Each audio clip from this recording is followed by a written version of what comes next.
Chinese cities owe much of their rapid modernization to the sweat and labor of migrant workers who move from rural villages to bigger cities like Beijing in search of better wages. In these communities, families are not only trying to make ends meet, but they're also trying to give their kids a better life. Part of that means getting a good education. But why is it so much harder for migrant families to find good schools? What barriers in the systems do they face? Who's going the distance to make sure students aren't left behind? On this week's Making the Grade, we take a look at one school's relentless efforts to help students defy all odds, as well as another's literal approach to migrant education. But first, a one-on-one on urban education for migrant students.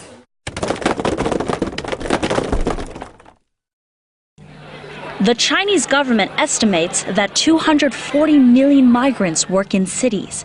Many toil at labor-intensive jobs, often for very little. They build the cities, they maintain the cities, but exist only as second-class citizens, mainly living on the fringes of the city, or on site in cramped living spaces separated from their families. They are discriminated against both by society and by the exclusion of social welfare benefits, like education. The overarching education policy in China is that K-9 education is free. But the 20 million migrant children who are trying to seek education outside their hometowns face more challenges than their urban counterparts. According to Tsinghua University professor Jia Xijing, the hereditary nature of China's registered residency system, known as hukou, means that for most Chinese children, education is reduced to a simple matter of potluck. All their social service will combine with their registration. So that means when the people move from a rural area to an urban area, all his social service and social benefit still stay in their hometown. Many migrant schools are located on the outskirts of Beijing. This one, a K-6 elementary school, has over 400 students divided into 10 classes. Now, many of the students here were born in Beijing, but because their hukou, or residency permit, is not registered in Beijing, they have to pay extra fees in order to attend public schools. Now, this can be a hardship for most families.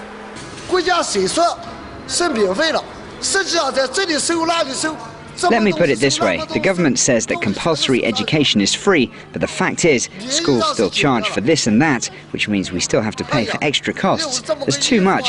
There's uniform fees, supplementary class fees, and so on. I can't list them all. These costs can take out a large proportion of a worker's salary, which on average is around $200 a month. Those that can't afford the fees leave their children at home, in rural villages, often under the care of grandparents. Principal Shen Jinghua has been working for over a decade to address this issue, and by securing private donations, helped open Tongxing Elementary School in 2005. Our school motto is study hard and be kind. We hope these children will not only be well educated at our school, but also develop a sense of social responsibility. 9-year-old Kong Youwu is a student at this private school, specifically for migrant children. Every day, it takes him an hour to travel to school. He's been studying some English.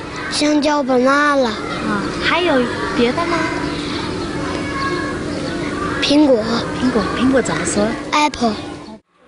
He says his favorite subject is math, but while students are drawing graphs into their notebooks, he seems antsy.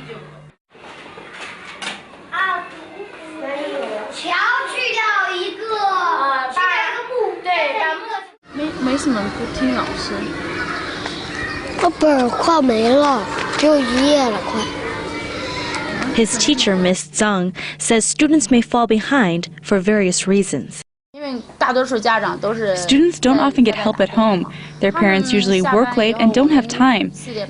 And many parents are illiterate and can't help with homework problems. Zhang Ling says some challenges teachers face is the lack of resources and technology, and the constant need to readjust teaching approaches. Every semester, the classroom makeup changes. Some families are moving back to rural villages, others are moving to other cities for work. This affects our teaching because it takes some time to adjust to new students in the classroom. We have to take into account their study habits and education background. The students also undergo an adjustment period. Quality and experienced teachers are not easy to recruit when salaries are about 3 times lower than those offered at regular schools in cities. So the school tries to even things out by providing professional development opportunities for teachers, as most come from rural villages and lack teacher training. Though Tongxing Elementary faces budget challenges, their doors are still open, which is not the reality for many migrant schools, many of which operate illegally and constantly fear demolition. The routine closure of private schools has called into question local authorities' willingness to aid migrant communities.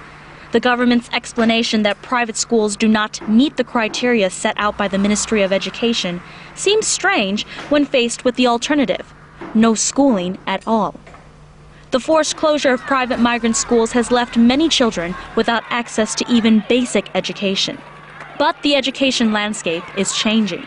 Last year, Beijing municipal government proposed that by 2012, 70% of the city's migrant children would be accepted into public schools. We're seeing that being trialled at the moment, and so it's very encouraging to see that that step is being taken. Infrastructure is still being developed to try and accommodate for that influx of population to come in. So it will take some time before all the children can be absorbed into public schools, but it's definitely something. It's very encouraging to see that something is being done. Ying Chia works as a fundraising manager for the NGO Compassion for Migrant Children in Beijing. Because the central government allocates education funds to local governments according to hukou, or the number of people registered in the area, public schools find it harder to accept migrant children when they do not always receive extra funding to accommodate them. So the policy is good, but now there's no enough mechanism to realize the policy. In wealthier districts, funding is less of a problem. Here at Beijing Jingsong No. 3 Middle School, Principal Jin says every one of the school's 550 students attend for free, even if 30% of children don't have a Beijing hukou. We've had enough in our budget, at least over the past few years. Just look around. You can tell from the facilities. Like all public schools in the city, Jin says preference is given to local students and that in some areas, these students can fill a school to capacity. Let me make this clear. We are a public school. We do take some responsibility for migrant education, but we need to first guarantee that all Beijing children can go to school. So there are 2 problems for the migrant children. First is whether they can got enough education, whether they can receive the education in their resident area. And the other thing is that where they take the test. The test she is referring to is the Gaokao, China's make or break college entrance exam. Migrant children who attend elementary and middle schools in cities often return to the countryside because high schools in each province teach to their own version of the Gaokao. Top universities and colleges in the big cities set a local quota, then calculate the portion of students to take from other parts of China. This again gives an upper hand to those holding an urban hukou, as other students have to compete harder for a smaller number of spots. Beijing alluded to a policy shift last year, but recently announced that current hukou regulations would remain in place. Officials expressed concern that changes would result in a flood of migrant students, reducing access to education for local students. We believe that these migrant population, they shouldn't be considered as outsiders. They really are here for a lot of them, they're here to stay for the long term. They're not planning to return back to the countryside. So if they're here for the long term, they really should be integrated into their urban environment. Hukou reform will continue to be hotly debated, but for now, Principal Shen focuses on the immediate changes she can make in her school. Ms. Zhang focuses on the students in her classroom. and Kong Youwu dreams of the future. 当一个发明家。那发明什么？发明飞机。那为什么要发明飞机？因为我想去天空。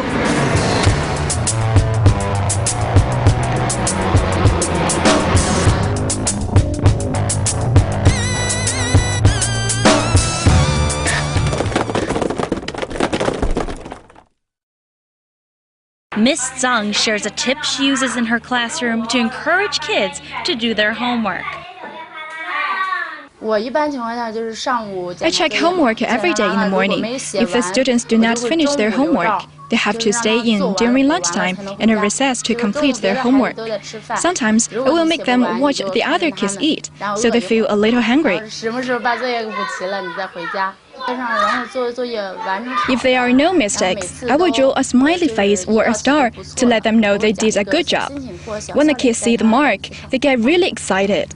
Every day they check to see if they earned a star or a smiley face in their notebooks, and they will even compare each other's notebooks. If they don't earn a good mark, they get disappointed, and this makes them to work harder on their homework. Coming up in Making the Grade, a school that equips would-be dropouts with practical skills for future careers. But first, a short recess.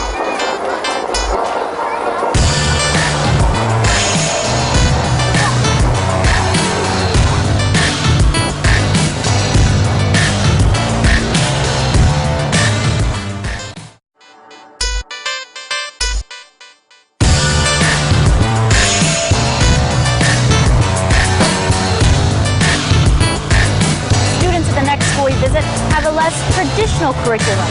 They're brushing up, and by that, we don't mean the basics.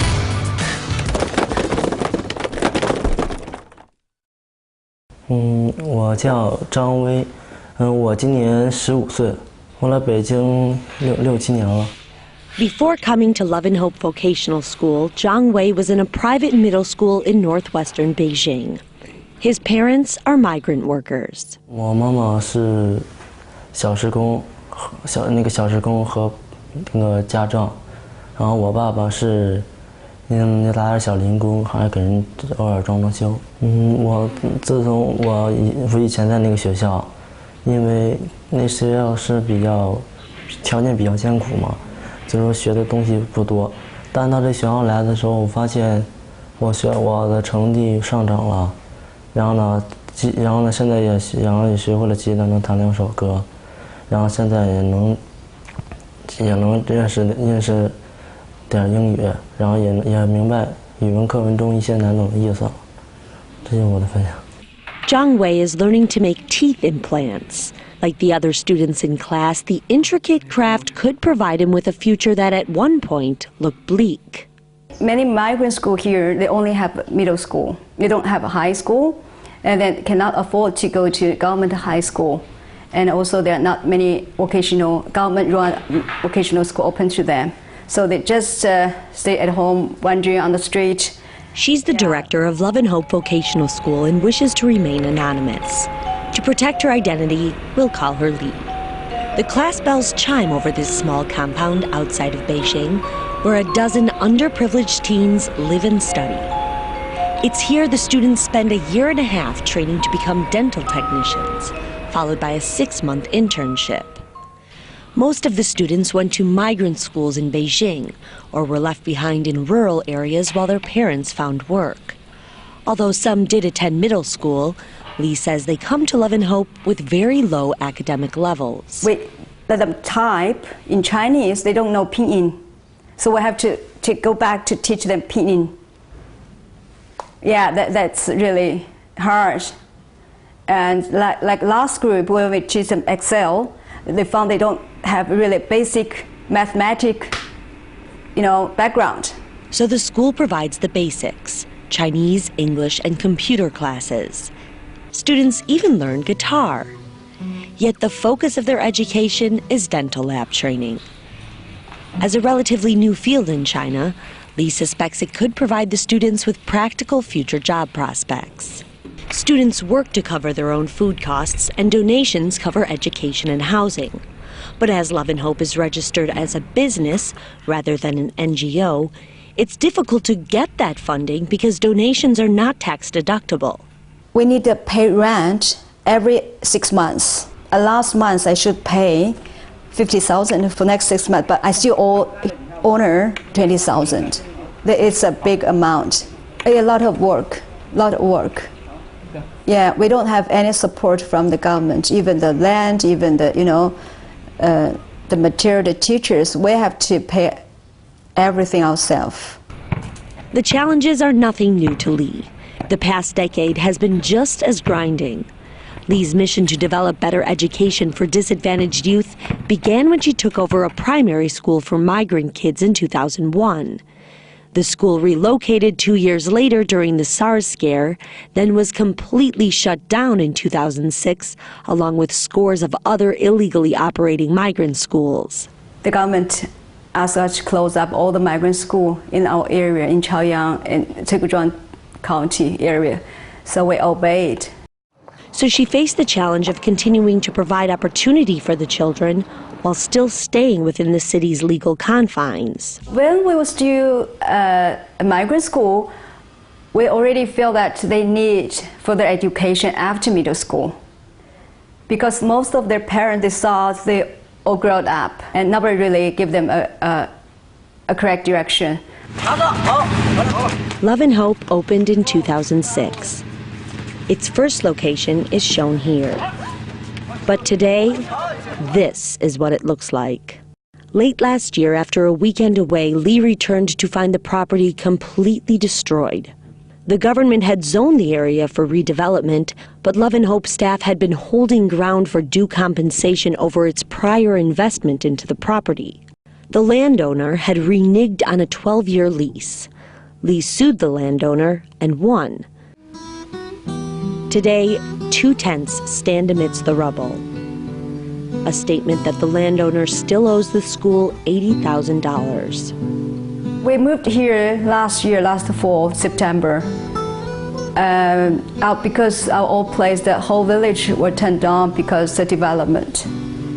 My name is John and I'm 23. I'm from Windsor. John is one of Love and Hope's success stories. After studying here for 2 years, he now lives and works at the school. I'm an assistant teacher here. He also studies part-time at a local college. 英语作为我 my major is English。就是08年来这里之前，我也是挺迷茫的一个青年青春期的小孩子嘛。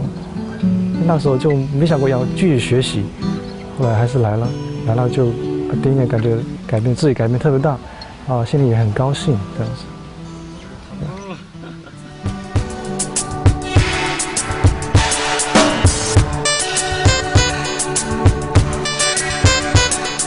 Urban development has forced many schools to shut down, but one organization serving a migrant community has a creative solution to dodge demolition.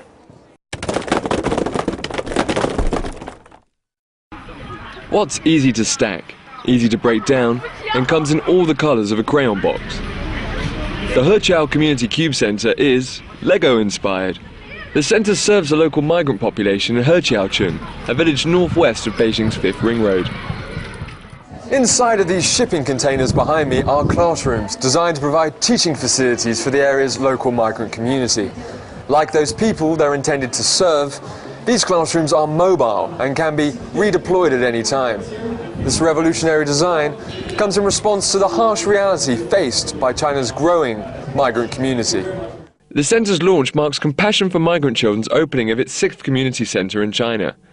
But it's the non-profit's first movable model.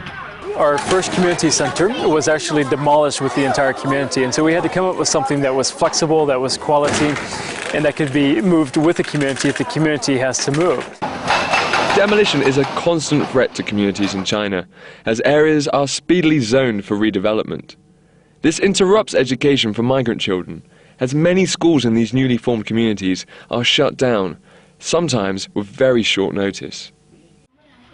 Zheng Yun goes to the centre's free after-school program, along with most of his 4th grade classmates. Since kindergarten, he counts 5 different schools he's had to go to. It's all buzz as the students pour in. But when the bell rings at 4:30, there's an immediate switch to get down to work. The center provides them with good studying conditions. Most of them are migrant children, so their homes are pretty small, and it can get really hot in the summer. Here, it's much better. And so, CMC director and founder Jonathan Hirsch says the centre wants to act as a support structure by operating in the heart of the community. The social fabric that's been built up over hundreds, if not thousands of years in the rural countryside, in their villages, have been torn apart. And so as they come to these cities and they enter into these migrant communities, they really struggle to build back all the intangible things that make up genuine community.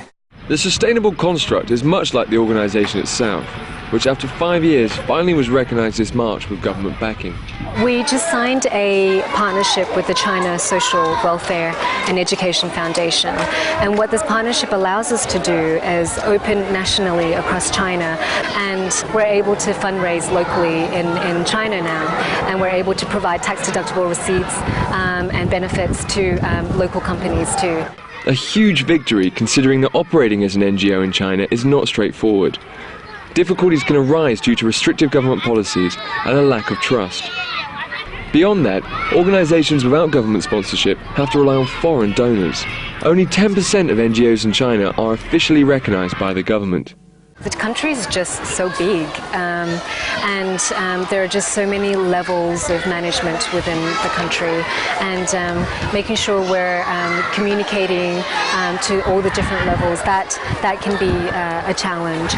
I think the government is fairly receptive of what we're doing and wanting to find out too, but if they don't know and they hear through someone else, that can put them at edge a little bit, thinking why did we hear through someone else? So making sure that the right people know what we're doing, so that we can continue to get support and continue to operate in these communities. I think that's one of the key challenges. CMC estimates that 500 people from the neighbourhood will attend over 3,000 hours a week of social and educational programmes provided by the centre. Programmes include family and health workshops and teacher training seminars for migrant school teachers. One thing's for sure, the blocks certainly stand out, and Hirsch hopes they will affect as much change as they do the landscape. We were scared that it was a bit too foreign or a bit too alien to the migrant community. Though our fears were alleviated, the kids came through, they were very crazy about the center. It was like Christmas for everybody, including us. Really, the center has become like a living room of this migrant community where they can come and build relationships.